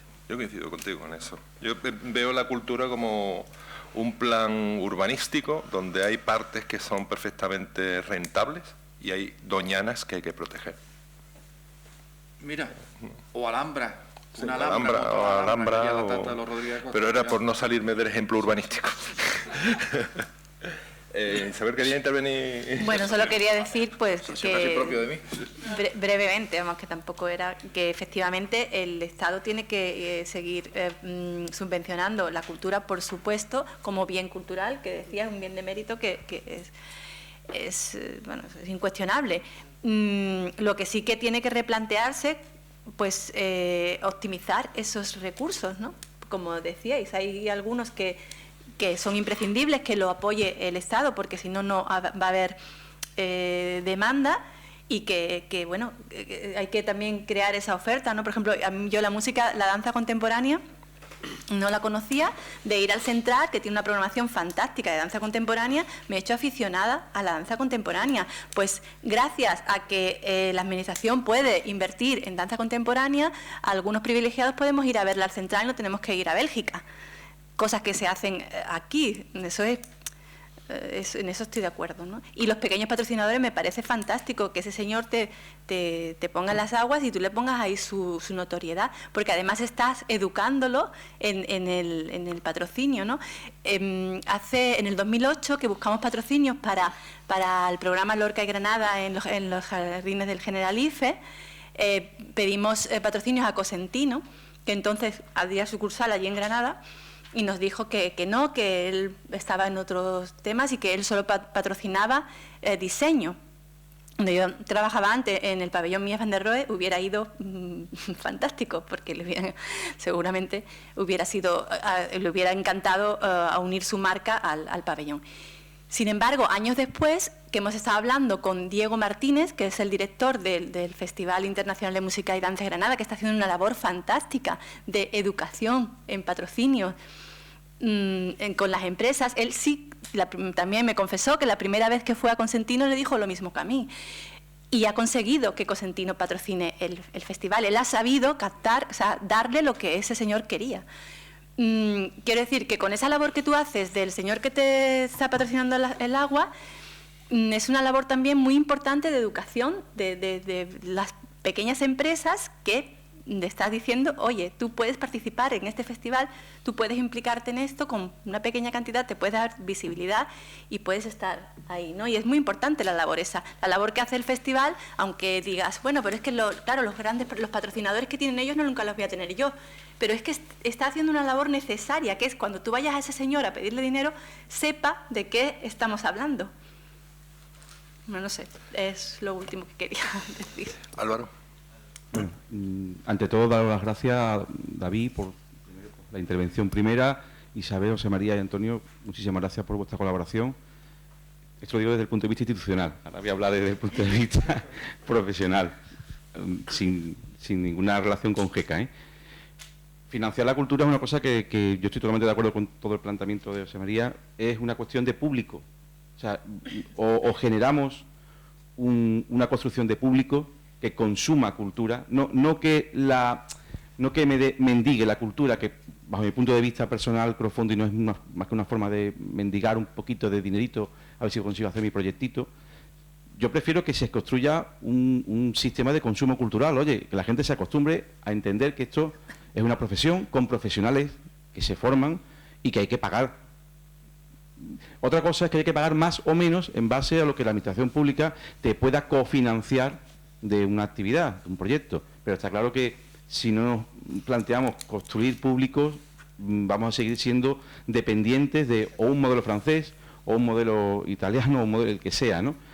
En ese sentido, la única forma, entiendo, de solucionar cómo encontramos un modelo sostenible y eficiente es trabajar con el territorio. Pero trabajar con el territorio implica educar a la gente, no en que me dé un poquito de dinero para que yo pueda hacer mi proyecto, sino en, oye, vente al teatro y lléname el teatro. O vente al concierto y lléname en la sala de concierto.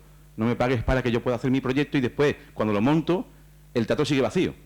Porque eso sí que me parece penoso. En ese sentido, creo que el camino de financiar la cultura no va por el patrocinio. El patrocinio se llega después. Cuando tú tienes una comunidad detrás, una masa que apoya tu producto, tú vas al patrocinador. El patrocinador no va a tener ningún problema en financiarte. ¿Por qué? Porque dice, oye, es que detrás de mí hay una comunidad inmensa que está demandando, como decíamos antes, este producto. Con lo cual el patrocinador, que no es tonto, dice, ¿cuánto quieres? ¿Tanto? Pues toma, aquí lo tienes. Pero no podemos ir a un patrocinador con un producto que no tiene audiencia, que no tiene público, que no tiene comunidad detrás. Y ese es el gran problema que tenemos, que lo único que queremos es dinero. hablando también en plata, queremos dinero. Como ya no me lo da el Estado, me monto un sistema de patrocinios para que me lo dé otro. Y si no, acudo al crowdfunding para que me lo dé el pueblecito que tiene 2 duritos y a ver si entre 1000 consigo los 5.000 euritos para hacerlo. Y después, cuando ese producto empieza a funcionar, sigue sin tener público y sigue sin tener audiencia. Eso me lleva también a otro problema muy grave. El tema de la medición. Evidentemente, todo es medible, pero si hay un público, o sea, si hay un universo que te ayude a medir. ¿Qué ocurre en cultura? Que no tenemos universo para medir. Y ahí es donde está el problema. Lo del Central, sí, muy bien, el Central está muy bien. ¿Cuánta gente llena el Central? ¿Cuánta gente va al teatro a ver danza contemporánea? Ahora somos siempre los mismos, eso sí. Entonces, eso no es medible. Eso no es medible, porque no es una medida efectiva. Y siempre son los mismos, que les gusta. Bueno, pues vale, muy bien. Saldrá todo muy bien, entonces, fantástico. Pero no, así no se puede. Tiene que haber otra fórmula. Y en esa fórmula el territorio y potenciar el consumo de la cultura, para mí, es clave. Hay...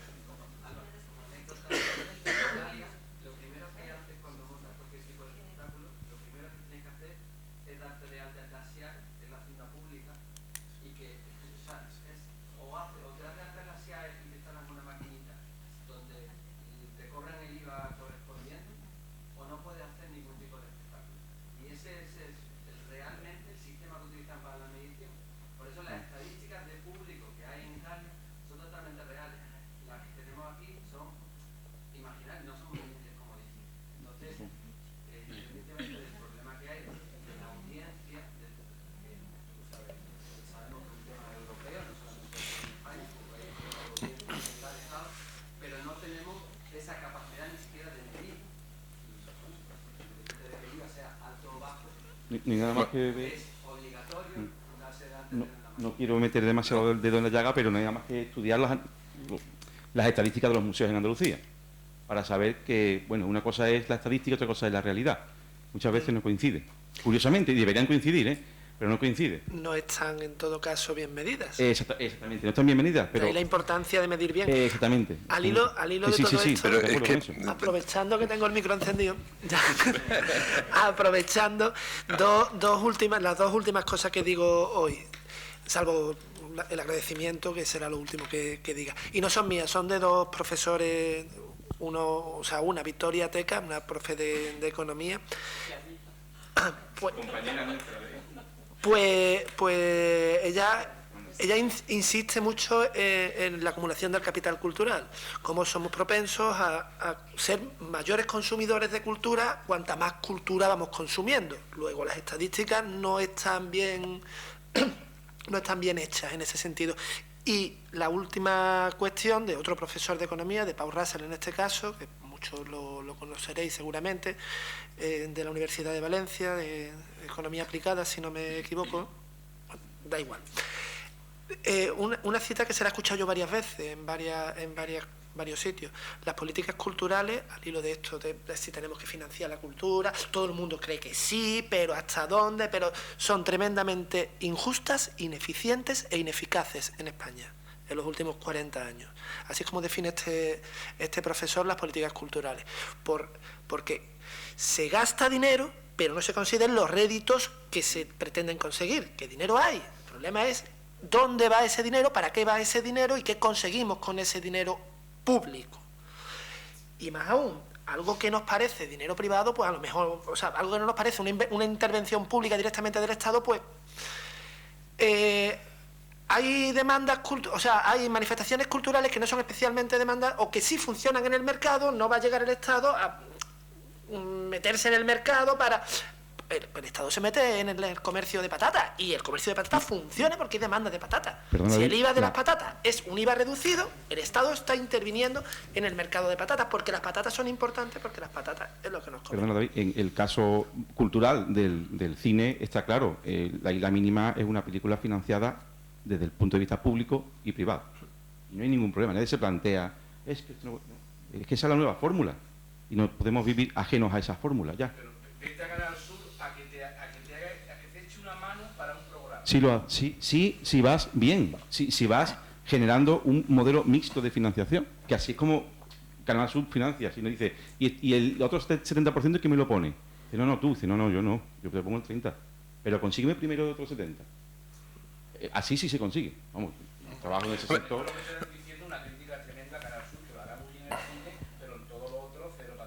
Eso por supuesto. Bueno, eso ya es otra cuestión diferente. Bueno, lo malo de todo esto, de la política cultural que dice, lo malo es que no es inexistente, ¿no?